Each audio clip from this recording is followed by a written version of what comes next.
बिस्मिल्लाहिर्रहमानिर्रहीम, अस्सलाम वालेकुम। मैं हूं तंजील और आप देख रहे हैं हमारा यूट्यूब चैनल वीक पॉइंट। बरतानिया में अदालतों के बारे में कहा जाता है कि वो मुकम्मल तौर पर आज़ाद हैं, लेकिन ऐसा कुछ भी बरतानिया की सहाफ़त के बारे में नहीं कहा जाता। हाँ, अलबत्ता ये बात इस हद तक तो दुरुस्त है कि पाकिस्तान में ये गुमान मौजूद है या गुमान मौजूद था कि बरतानिया में सहाफ़त भी आज़ाद है।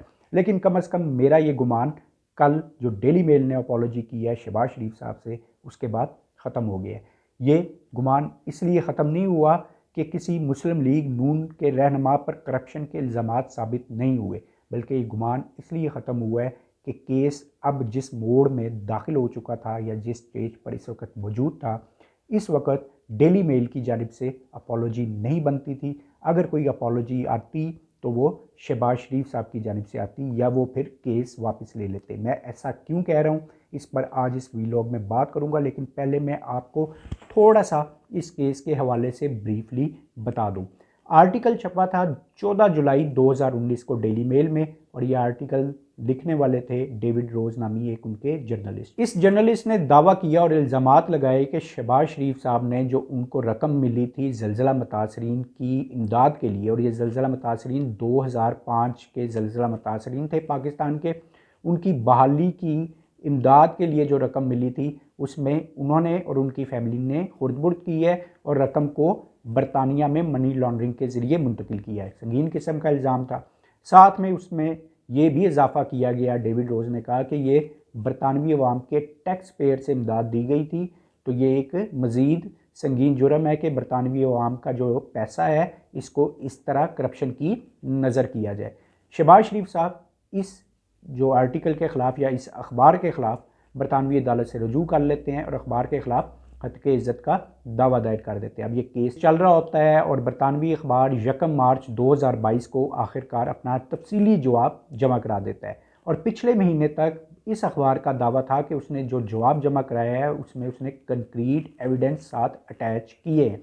अब ये जवाब जमा हो जाता है।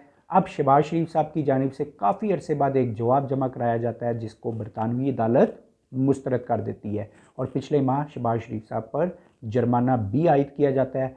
इन्होंने स्टे के लिए किया हुआ था कि हमें जवाब जमा कराने के लिए अभी वक्त दिया जाए। बरतानवी अदालत उस स्टे को भी ख़त्म कर देती है और टाइम देती है 13 दिसंबर का, यानी कि आज से कोई 5 या 4-5 दिन बाद शहबाज शरीफ साहब ने जवाब अपना जमा कराना था, जवाब जमा कराना था, जो उससे पहले ही डेली मेल अपना अपॉलोजी सामने ले आता है। अब केस को इस मोड़ पर देखें कि डेली मेल अपना जवाब जमा करा चुका है, यानी कि डेली मेल की जानिब से अगर अपॉलोजी आनी चाहिए थी तो जवाब जमा कराने से पहले आनी चाहिए थी, यानी कि जवाब उन्होंने जमा कराया है 1 मार्च 2022 को।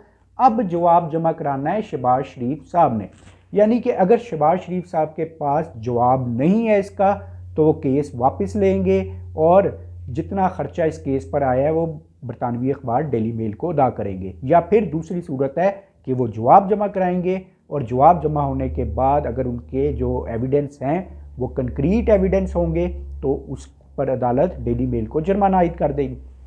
लेकिन होता क्या है कि बरतानवी अखबार अचानक अपना छाप देती है, अपॉलोजी छाप देती है कि हमें जी कोई सबूत नहीं मिले। अच्छा, जो इस अपॉलोजी में उन्होंने लिखा है उस अपॉलोजी में भी बड़ी कोई दिलचस्प बात लिख दी है उन्होंने। दिलचस्प बात ये लिखी है कि नैब में जो है, यानी कि पाकिस्तान में नैब की बात कर रहे थे कि नैब में जो है शहबाज शरीफ साहब के ख़िलाफ़ कोई इस हवाले से तहकीकात नहीं हो रही, और जो हमारी रिपोर्ट है वो नैब पर मुनसर थी या नैब की कार्रवाई पर मुनसर थी।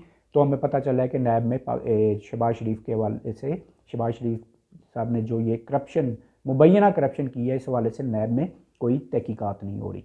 हैरत की बात है 2019 का जो उनका 14 जुलाई का आर्टिकल है वो भी इंटरनेट से गायब है, यानी कि मिल ही नहीं रहा कि वो आर्टिकल जो कि इन्होंने इल्ज़ामात लगाए थे वो थे क्या। जितना मैंने आर्टिकल को पढ़ा था उसमें नैब का कहीं पर जिक्र मौजूद नहीं था, लेकिन फिर भी मैंने देखने के लिए कि शायद मेरी नज़रों से मिस हो गया हो, मैंने आर्टिकल को बड़ा खंगाला कि मैं ढूंढ लूँ इसको, लेकिन वो आर्टिकल इंटरनेट पर नहीं मिला। यहाँ पर एक और बात कि शहबाज शरीफ साहब ने जो जवाब जमा कराया था पहले, उसे अदालत ने बरतानवी अदालत ने इसलिए मुस्तरद कर दिया था कि वो डेली मेल की जानिब से जमा कराए गए जवाब से मैच नहीं कर रहा है, यानी कि डेली मेल ने जो कंक्रीट एविडेंस लगाए हुए थे साथ उससे मैच नहीं कर रहा। और बरतानवी अदालत ने इस बार 13 दिसंबर की डेडलाइन दी हुई थी कि शहबाज शरीफ साहब को जवाब जमा कराने में। दूसरी सूरत ये होनी थी कि वो ये केस हार जाते और हर्जाना अदा करते बरतानवी अखबार को।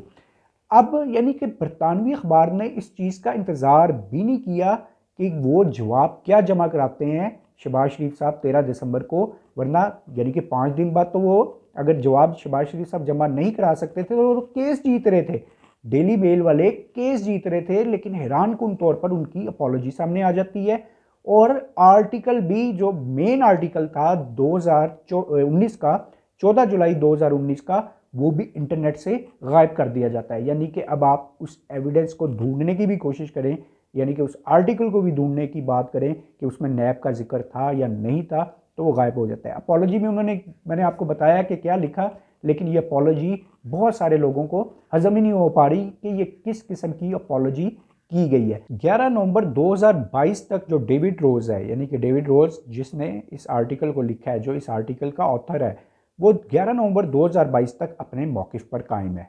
यानी कि सिर्फ 27-28 दिन पीछे चले जाएं और उसके ट्वीट को उठाकर देखें जो ट्विटर पर है, तो उसके वो अपने इस मौक़िफ़ पर डटा हुआ है और वो साथ अदालती ऑर्डर का नोटिफिकेशन भी लगा रहा है और साथ ये भी बता रहा है कि अगर जवाब जमा नहीं कराया गया तो क्या होगा, यानी कि शहबाज शरीफ साहब के साथ क्या होगा या उनके दामाद के साथ क्या होगा। मैंने अपने पिछले वीलॉग्स में भी बात की थी कि जिस किस्म का ये इल्ज़ाम है इससे शहबाज शरीफ साहब को बरी होना चाहिए, क्योंकि इससे पाकिस्तान की साख पर सवालात उठने थे कि आप पर आइंदा कोई खुदा न खास्ता मुसीबत आती या मसला आता या कुदरती आफत आती तो कोई भी मुल्क आपको इमदाद देते हुए 100 बार सोचता और पाकिस्तान की बदनामी अलहदा से होनी थी। लेकिन मैं ये भी समझता हूँ कि डेली मेल ने या शहबाज शरीफ साहब की टीम ने इस मामले को जिस तरह हल करने की कोशिश की है, ये मज़ीद सवालात को जन्म देता है। यानी कि अब सवालात बरतानवी सहाफ़त पर भी उठ रहे हैं कि आखिर उन्होंने ये किया क्या है, आउट ऑफ कोर्ट जो सेटलमेंट की गई है वो किस किस्म की है। हो सकता है कि आने वाले दिनों में कोई नई चीज़ भी सामने आ जाए, हो सकता है कि डेविड रोज ही का कोई ज़मीर जागे और वो ट्विटर पर कोई इस हवाले से चीज़ें शेयर भी कर दें कि असल मामला हुआ क्या है। लेकिन फ़िलहाल तो यही है कि इस केस को ख़त्म कर दिया गया है और बज़ाहिर शहबाज शरीफ साहब इस केस पे से बरी हो गए हैं, लेकिन बरतानवी सहाफ़त पर कई सवालात अब खड़े हो गए हैं जिनका जवाब डेली मेल को शायद आने वाले दिनों में देना भी होगा। अब तक के लिए इतना ही। अपना और अपने इस चैनल का बहुत ख्याल रखिएगा। अल्लाह हाफ़िज़।